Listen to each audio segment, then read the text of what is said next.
اللہ نے میرے نبی کو کیسا بنایا؟ ایک بدو عورت ہے، ان پڑھ عورت ہے، ام معبد الخزاعیہ، وہ میرے نبی کا حلیہ بتاتی ہے. آپ کو ترجمہ کر کے سناؤں گا، لیکن آپ الفاظ کا ردم اور الفاظ میں میوزک وہ آپ سب محسوس کریں گے.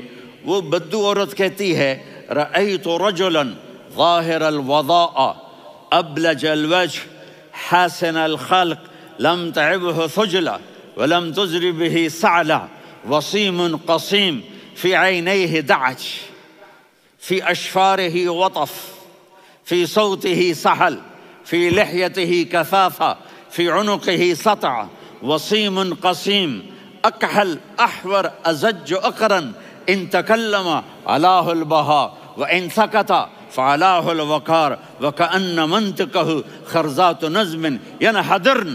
اللہ، پتہ چلا کہ الفاظ کا ردم. وہ کوئی بولو تو صحیح، کیا ردم ہے. اب ترجمہ سنو. وہ کہتی ہے اپنے خامد کو کہ ابو معبد، ایک شخص آیا تھا، مجھے یوں لگا جیسے 14ویں کا چاند کپڑے پہن کے زمین پہ اتر آیا ہو. سبحان اللہ، کیا کہ انتہائی خوبصورت، انتہائی حسین و جمیل، پیٹ نکلوا نہیں کہ بدصورت ہو جائے.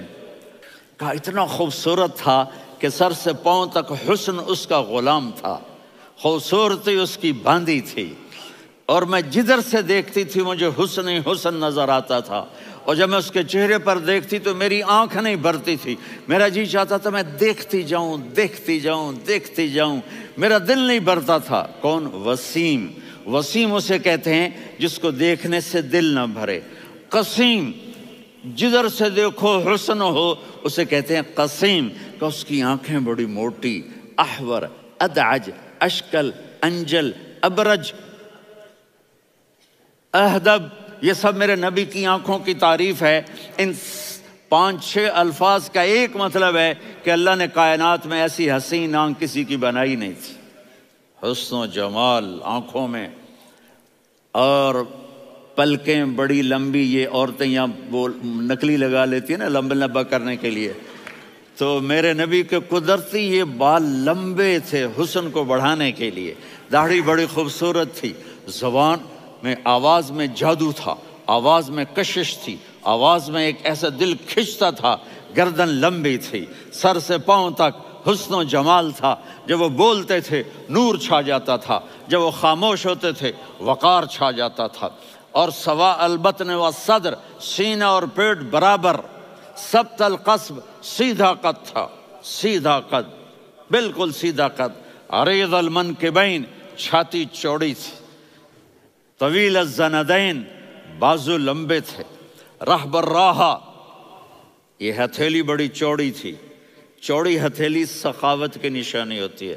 رحب مسیح القدمین، پاؤں اتنے نرم تھے لگتا تھا اس پر تیل لگا ہوا ہے اور پانی اس سے یوں نیچے چلا جاتا تھا.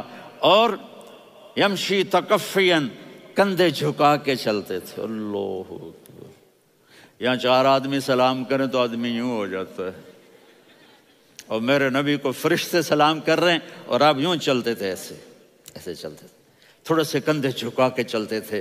ایسے آپ کبھی نہیں چلے. جو دیکھنے میں ایسا حسین ہو اس سے پیار کیوں نہ کیا جائے. خاندان اونچا ہو تو آدمی اس کی قدر اور عظمت کرتا ہے. میرے نبی کا خاندان کیا ہے؟ میرے نبی نے فرمایا اللہ نے آدم کی ساری اولاد سے عرب کو چنا، عرب کی ساری اولاد سے مضر کو چنا، مضر کی ساری اولاد سے قریش کو چنا، قریش کی ساری اولاد سے ہاشم کو چنا، اور ہاشم کی ساری اولاد سے اللہ نے مجھے چنا. میں سب سے اعلیٰ خاندان کا ہوں، عالی نسب ہوں. میرے اللہ نے میرے 10 نام رکھے ہیں. میں محمد، میں احمد، میں ماہی، میں حاشر، میں عاقب، میں فاتح، میں ابو القاسم، میں طٰہٰ، میں یاسین. ان سے پوچھو، میں ایک مثال دیتا ہوں. محبت ہوتی ہے نا چھوٹا بچہ گود کا، میرا چاند، میرا دلارا. یہ اس کا بچہ ہے بٹن جتنا، یہ نبیل کا اتنا سا ہے، تو اس کو کبھی یوں اٹھاتا ہے، کبھی یوں اٹھاتا ہے، کبھی یوں اٹھاتا ہے، کبھی یوں اس کو لوریاں دیتا ہے. میرا چاند، کالا ٹٹ میرا چاند، میرا چاند، میرا چاند۔ تو میرے رب کو اپنے حبیب سے محبت ہے، تو صرف محمد نہیں کہتا، چونکہ محمد کہنے سے محبت کا فلو نکلتا نہیں، تو اللہ نے اپنی محبت کے فلو کو نکالا، میرا محمد، میرا احمد، میرا ماہی، میرا حاشر، میرا عاقب، میرا فاتح، میرا قاسم، میرا ابو القاسم، میرا طٰہٰ، میرا یاسین، یہ اللہ نے اپنے حبیب کے نام۔ اور پھر قرآن میں جاؤ، شاہد، مبشر، نذیر، داعی الی اللہ، سراج منیر، رؤوف، رحیم، عزیز، حریص، مزمل، مدثر، یہ اللہ نے پورے قرآن میں سارے نبیوں کا نام لیا، یا عیسیٰ، یا موسیٰ، یا یحییٰ، یا ابراہیم، یا نوح، نام لے کر پکارا، لیکن اپنے حبیب کو ایک دفعہ بھی یا محمد نہیں کہا، بلکہ لقب سے پکارا، یا ایھا النبی، یا ایھا الرسول، یا ایھا المزمل، یا ایھا المدثر۔ میرے رب نے اپنے حبیب کو ساری نسلوں میں سب سے اعلی نسل بنایا۔ اگر اپنے نبی سے پیار نہ کریں تو کس